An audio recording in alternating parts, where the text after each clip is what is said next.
Have you ever wished you were born in a better time? Well, you probably shouldn't, because in comparison to pretty much all of human history, we live in a pretty great time. For now. But in Middle-earth, well, while sometimes were great, sometimes were absolutely awful to be alive in. Like, collapse of civilization awful. So in this video, let's look at some of the worst times to be alive in the history of Middle-earth. Now, throughout Middle-earth's history, there were, admittedly, a lot of terrible times to be alive, and in some cases, these terrible times could last centuries or even millennia. So I want to put up some self-enforced rules on this video. I want to limit it to a single human lifespan, let's say maximum 100 or so years. To make up for this limit, instead of just focusing on one period, I want to focus on one for each age, the first age, the second age, and the third age. So basically, if you were a regular man, what part of these three ages would be the worst time to be alive? Let's start with the first age, and if you're familiar with the first age, you should probably know that this one is easy. While the first age stretches thousands of years, the most well-known part of the first age, and arguably the most important part, are the 590 years that took place after the first rising of the sun. Now most of these years were actually pretty great. From the year 60 onwards, Morgoth's fortress of Angband was besieged, and apart from the occasional raid or minor battle, it was a mostly peaceful time. It was especially great for the Edain, the three houses of men, who after spending centuries marching west, finally found a place to live and grow without fear of the shadow. For example, Bregor, the second lord of Ladros and leader of the Baorians, was born in 359 of the First Age and died in 448. These 89 years were enjoyed in peace and prosperity that the Baorians had never seen before. Unfortunately, only 7 years after Bregor's death, in 455, everything went to hell. Morgoth broke the siege of Angband, and over the course of the next 80 years, his forces would systematically conquer Beleriand, and in some cases, his enemies were helpful enough to destroy themselves. By 540, the only places of resistance were on the fringes of Beleriand, such as Osiriand or the Blue Mountains, or off the coast on the Isle of Bala. If you were on mainland Beleriand, chances are you are a desperate outlaw wandering the land, or you're enslaved by Morgoth's forces. So if you were unlucky enough to be born in 440 or onwards, you had the potential to live long enough to see Beleriand go from a wonderful place to live to a post-apocalyptic hell with seemingly no hope of salvation. You would have been old enough to recognize the gravity of the situation when Morgoth broke the siege during the Dagor Bragollach. You would have still been young enough to possibly fight in the Nerneath Anoediad. You would have become resigned to the inevitability of never seeing things get better when places like Nargothrond, Doriath, and Gondolin were destroyed, and just when it couldn't get any worse, you could have been very old at the havens of Sirion when the Sons of Feanor launched their final kinslaying. Chances are, you wouldn't have lived long enough to see the start of the War of Wrath, that glimmer of hope that things could get better. So for characters like Beren, born in 432, Turin, born in 464, and Tuor, born in 472, they definitely had the right to wish that they were born in better times. They got to live to see the destruction of their homelands. They got to live to see the deaths of almost everyone they loved. They all lived as outlaws, fighting against Morgoth's growing power, no matter how futile it seemed, and they all had to deal with the inevitability that things would probably never get better, that they would never go back to the way things were. Beren and Tuor were lucky enough to scrape together a happy ending, whereas Turin suffered the full experience of living in a truly terrible time, and his life reflected that. Hell, even if you were born much later, say between 500 and 530, you still would have lived in a fairly terrible time. The War of Wrath, while it would see the eventual destruction of Morgoth's power, lasted 42 years, and saw the utter destruction of Beleriand. Sure, you might have lived just long enough to see a better tomorrow, but you wouldn't have gotten to truly experience it. You can kind of understand now why the Edain received such a great reward in the form of Numenor and extended lifespans. They truly sacrificed everything, and so many of them wouldn't live to see the fruits of those labours. So, for the First Age, if you were alive between, say, 440 and 450, you truly lived in a terrible time. And even after 440, to the end of the First Age in 590, it didn't get much better. Let's move on to the Second Age. The Second Age is truly a tale of two halves. The first half of the Second Age was a time of hope, where Middle-earth was coming alive after the shadow of Morgoth had been lessened. In many cases, relations were great between elves, men, and dwarves, and all three races were prospering, at least in the western part of Middle-earth. Even men who had once been under Morgoth's shadow stepped into the light, and were taught many things by the Númenóreans, and by Sauron.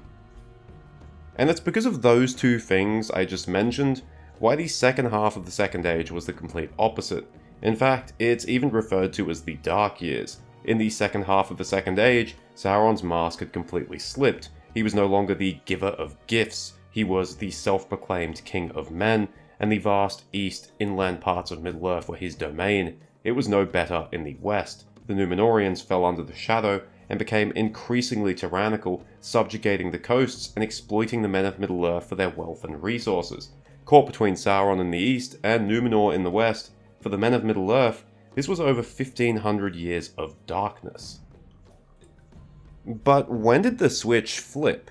When did the Second Age go from great to terrible? That was from 1600 in the Second Age, when Sauron completed Barad-dûr, crafted the One Ring, and openly declared himself, to 1701, which was the end of the War of the Elves and Sauron. While the devastation that the War of the Elves and Sauron caused is well known, it wasn't until the release of Nature of Middle-earth where we learned that the start of the century was also full of upheaval. Now that Sauron's disguise was blown, he began gathering his forces, but in the east and south, he was opposed by the Blue Wizards. As a result, he was not as successful, and his forces were far less than he had hoped for. You can probably assume that in both the east and south, a lot of people probably died. Finally, in 1693, Sauron marched west. As I said before, the devastation of this war is well known. The elven realm of Eregion was destroyed, and the survivors either fled west to Lindon or north to the newly founded Rivendell. The dwarves of Khazad-dûm shut their gates. The men of Eriador also suffered greatly, and the remnants of the enormous forests that covered Enedwaith and Mithriath were mostly destroyed. In 1699, Sauron had overrun most of the region, but the arrival of the Númenóreans ended that. In a series of battles, Sauron's army is almost entirely wiped out, and by 1701, the war is over. However, it wasn't just Eriador that suffered.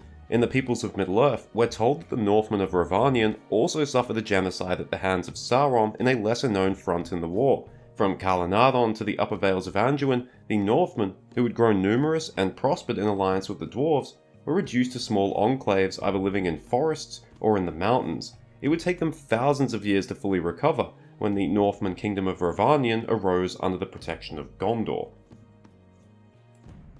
So whether you were in the east of Middle-earth, the south, the north, or the west, the 17th century of the Second Age was truly a terrible time to be alive.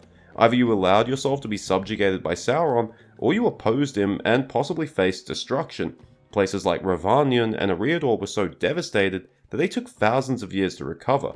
And to make it worse, things didn't really get much better afterwards. Sure, there was some respite following the war, but centuries later, the Númenóreans and Saurons would begin to engage in an ever-escalating arms race that would see the men of Middle-earth as the eternal victims. So, yes, the second half of the Second Age sucked, but it was the 17th century where Middle-earth got to experience the wrath of Sauron, and for many peoples, things would never be the same. Okay, let's move on to our final age, the Third Age. Now, interestingly enough, the Third Age doesn't have any periods of time that compare well to the First and Second Age. There isn't a 100-year or so stretch where basically everything was destroyed. Perhaps the only short period that comes close is between 1974 to 2002. This would see the destruction of Arnor, the fall of Khazad-dûm, and the loss of Minas Ithil to the Nazgûl. But while all three of these events are significant, they're isolated from each other, and the latter two events weren't nearly as catastrophic as some of the events of the Second and Third Age. But the Third Age is marked by a single catastrophic event. Not one that took place over a century or so, but one that took place over the course of only a few years, but left its mark for centuries, perhaps even millennia to come. And that was the Great Plague of 1635 to 1637. To put it bluntly, the Great Plague was the Black Plague of Middle-earth. It swept through, killing significant portions of the population indiscriminately, destroying some places, and at the very least, requiring centuries for other places to recover. The exact origins of the Great Plague are unknown. Some believe Sauron was responsible. If he was, he had no issues about killing his own potential subjects, as we do know that the plague came from the east, so its first victims were the enemies of the free peoples such as the Easterlings. It was first felt in the west in Rovanion in the winter of 1635. The Northmen, huddled together in their houses and halls to protect themselves from the cold, were helpless targets for the plague, and by the time it had passed through, at least half of the Northmen were dead, alongside a similar amount of their horses. It then reached Gondor in the south the following year. The Gondorians were more skilled at healing, so they had some protection against the plague, but not enough to stop it from doing major damage. The densely populated Osgiliath was hit hard, and many of its people fled to Anorion or Ithilien, never to return to the soon-to-be former capital. And even Gondor's best healers were not enough to save King Telemnar and all of his children. As it passed west, it also devastated the province of Kalinadon, and it would never recover. Finally, the plague also hit Eriador, which had already suffered devastating invasions from Angmar only 2 centuries earlier. The men of Dunland were only a little affected thanks to their isolation, but as the plague passed north up the Great Road, it ripped through Minhiriath, killing many of the men there. It hit the Barrow Downs and the Old Forest, where the remaining Dunedain of Cardolan were holed up, and the plague finished them off. Soon, the only residents of the Barrow Downs would be the Barrow Wight sent from Angmar. Finally, it reached the Shire, where, once again, a significant chunk of the population was also killed. Fortunately, for one reason or another, Arthedain was able to avoid the brunt of the plague, allowing them to fight on against Angmar for at least a little while longer. By the time the plague was over, it wouldn't be a stretch to say that millions were dead, given that in some places the death toll was as high as 50%. Even places like Gondor, which suffered less, were still described as being so weakened that they could have been easily overrun. In a macabre way, it was fortunate for Gondor that the plague had already killed so many others in the east and south. In fact, it was such a devastating event that the next 200 years were largely peaceful because no one had the strength or will to fight a war with each other. And that shows that even if you survive the plague, life would still be extremely difficult. In some places like southern Eriador, society basically collapsed. In places like Rovanion, although society continued, it would never fully recover, and the weakened kingdom would be overrun by the Wainriders 200 years later. Even in Gondor, it would take centuries and would have permanent ramifications. The capital was moved to Minas Anor, commonly known as Minas Tirith, and Osgiliath, now said to be haunted, would start to slide towards ruin. And Gondor's hold on its outer provinces were almost entirely relinquished. So yeah, if you were alive for the Great Plague, whether you were a child, an adult, or an elder, you were in for a bad time, and with the exception of a few places such as Arthedain, it didn't matter where you were. Even if you were born in the immediate aftermath, things would still be rather dismal. You would be told tales of a time when double the amount of people used to live in your village or town or city. You would scarcely be able to believe that so many people could have died. But, as an interesting side note, as devastating as the Great Plague was to men, elves and dwarves would not have been physically affected, given that both races were immune to sickness. So, actually, yeah, I guess the Great Plague did discriminate, just against men. There you have it, the worst times to be alive in each age. In the first age, it was the period of time between 455 to 540 in Beleriand, although realistically you could extend that all the way to 590 at the end of the age. In the second age, it was basically the entirety of the 17th century, no matter where you were in Middle-earth. And in the third age, if you lived to see 1635 to 1637, you were alive to witness perhaps the single most deadly event in the history of Middle-earth. And considering it was a plague, you were helpless against it, unless you were an elf or a dwarf.